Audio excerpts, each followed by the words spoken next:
한참 청와대 캐비넷 문건을 매일 까대던 문재인 정권이 이제 지난 23일부로 더 이상 문건 공개를 하지 않는 쪽으로 가닥을 잡았습니다. 이번에는 타겟민이 틀렸는지 문건 공개하는 게 유리할 거라고 생각을 했는데 문건 공개의 여파가 여론상 좀 불리하게 돌아가고 있지 않나. 최근에 갤럽에서 6%가 떨어지고 리얼미터에서는 2.2%가 떨어졌는데 2주 연속으로 지지율이 하락을 하고 있는 부분하고 무관하지 않을 것으로 보입니다. 청와대 관계자는 지난 일요일 기자들을 만나 오늘은 문건 관련 브리핑이 없다면서 외교 안보 중대성 등을 감안해서 문건 공개 부분을 이렇게 신중하게 하겠다고 이야기했습니다. 발표를 완전히 안 한다라는 게 아니라 안 할 가능성이 높다라고 이야기를 하면서 그 핑계를 외교 안보 문건으로 대었는데요. 제가 생각을 할 때는 결국은 문건 공개를 하면서 매일 푸닥거리를 했는데도 결과가 예상만큼 좋지 않아서 그러는 게 아닌가 이렇게 보고 있습니다. 자, 최근에 이렇게 지지율이 이제 하락 기조로 가는 원인 중에는요, 이런 문건 공개 쇼와 최저임금 탈원전 국정개혁 과제의 일본으로 적폐청산을 하는 것, 이런 것들이 많이 좌우되었을 거라고 보고 있습니다. 그래서 지지율 좋아해서 지지율로 춤을 추면 한 방에 훅 간다라는 걸 보여주는 사람이 또 하나 있습니다. 한국에도 전직 대통령이 몸소 보였고 일본에서도 지금 아베가 하늘을 높이 이렇게 치솟던 아베 지지율이 지금 완전히 바닥을 기니까 지금 난리가 났습니다. 정권이 끝나는 거 아니냐 이렇게 보는 시각도 있습니다. 아베 지지율이 지난 6월달보다 10% 떨어져서 26%를 기록했는데요. 아베가 20%대로 떨어진 것은 지난 7월 14일 시사통신조사에서 29.9%에 이어 두 번째라고 합니다. 마이니치 신문은 정권 지지율이 위험수위에 떨어졌다라고 이야기를 하고 일본은 통상으로 지지율이 20% 밑으로 총리가 떨어지면 총리가 집권당 총재 자리를 내놓고 사임을 한다고 합니다. 아베는 올 초까지만 해도 50%에서 60% 이 콘크리트 지지율을 자랑했지만은 이 사학 스캔들과 관련해서 본인과 부인이 거론되고 또 측근들 비리가 줄을 이으면서 아베는 여전히 자신의 스캔들을 부인하고 있는데 그러거나 말거나 지지율은 떨어지고 있습니다. 아베가 이 사학 스캔들 청문회에 나섰는데 이 청문회에서 아베는 오리발을 내미는 걸로 일관을 했습니다. 최근에 아베는 대부분의 지지율 조사에서 한 달 만에 10% 이상씩 다 떨어져 있습니다.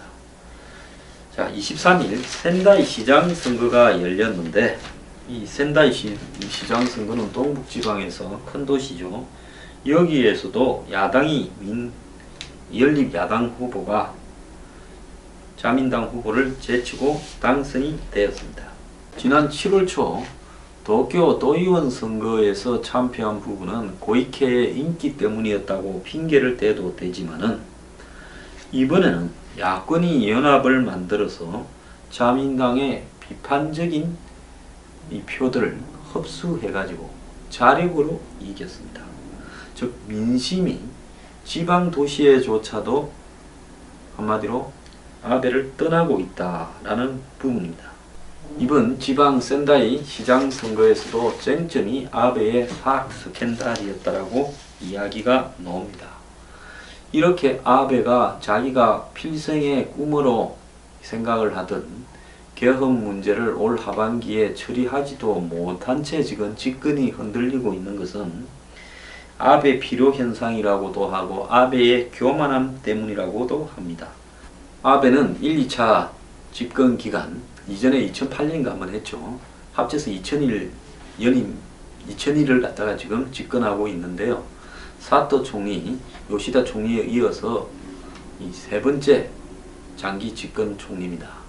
그런데 옛날에는 장기 집권에 대한 제한이 없었는데 지금은 이렇게 3년 임기를 2번만 할 수 있는데 아베가 이걸 고쳐가지고 3회 연임에서 2021년까지 집권하려고 생각하고 있었는데 지금 어렵게 돼가고 있고 일본 국민들 내에는 이 아베가 교만해졌다, 즉 오골이란 말이 유행하고 있고 정권이 교만하다라는 평가가 65% 이렇게 여론조사가 나오고 있습니다.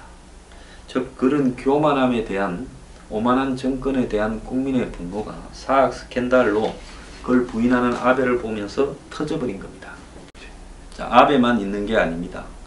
프랑스의 기존 사회당과 공화당을 다 골로 보내버리고 정치판을 40도 되지 않는 사람이 대통령도 당선되고 자기 정당을 만들어서 썰어버린 마크롱.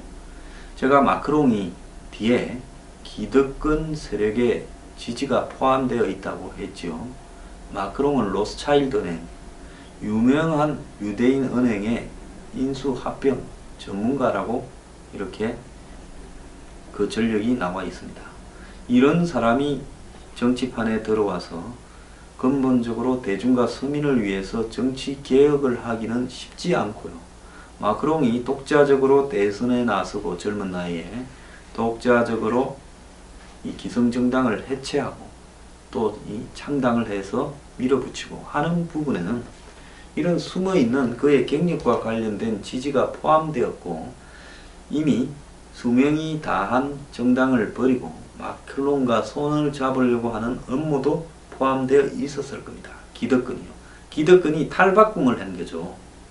근데 이 마크롱도 지지율이 취임한 지 얼마 됐다고 바닥으로 지금 내려가고 있다고 합니다. 프랑스 언론들은 마크롱 지지가 한 달 사이에 10%가 떨어졌다고 이야기를 하는데요. 이 제왕적 행보와 예산 감축 밀어붙이기. 그래서 얼마 전에 프랑스 합참의장이 욕을 하면서 때려치워 버렸습니다. 자, 프랑스 국민의 마크롱 지지율 조사에서 54%가 나왔습니다. 한 달 전에 64%였는데요. 10% 떨어졌는데 임기 초반에 마크롱이 지금 집권한 지 얼마 됐습니까? 이제 임기 초반인데 이렇게 급격한 지지율 하락은 다른 대통령한테서 보이지 않던 이례적인 현상이라는 거죠. 프랑스 대통령이 취임 초반에 이렇게 지지율 하락을 보인 경우는 자크 시라크 대통령 때 15% 하락한 것 빼고 처음이라는 거죠. 자, 이 지지율 하락의 원인이 제가 어제도 잠깐 이야기했습니다만 피에르 드 빌리에 합참의장이 사퇴한 것이 계기가 됐는데요.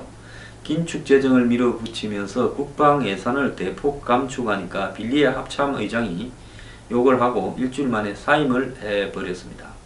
이 당시 마카롱은 국방부를 찾아가서 모든 부처마다 다 삭감이 필요하고 이것은 충분히 실행 가능한 짓인데 이런 논쟁을 공개적으로 불만을 표시하는 것은 품위 없는 행동이라며 나는 당신들의 상관이다. I am your boss라고 이야기했습니다. 해서는 안 될 말을 했죠. 어떤 압력과 조언도 필요치 않다라고 했는데요. 이 진보적 일간지 리베라시옹조차도 유치하고 권위주의적인 형태라고 젊은 대통령이 좀 더 커야 된다라고 이야기를 했습니다. 또 마크롱이 유대인 은행의 인수합병 전문가다. 허리 로스차일드의 인수합병 전문가 한 사람이 대중을 위해서 서민들을 위해서 산다라는 것은 어려운 이야기입니다.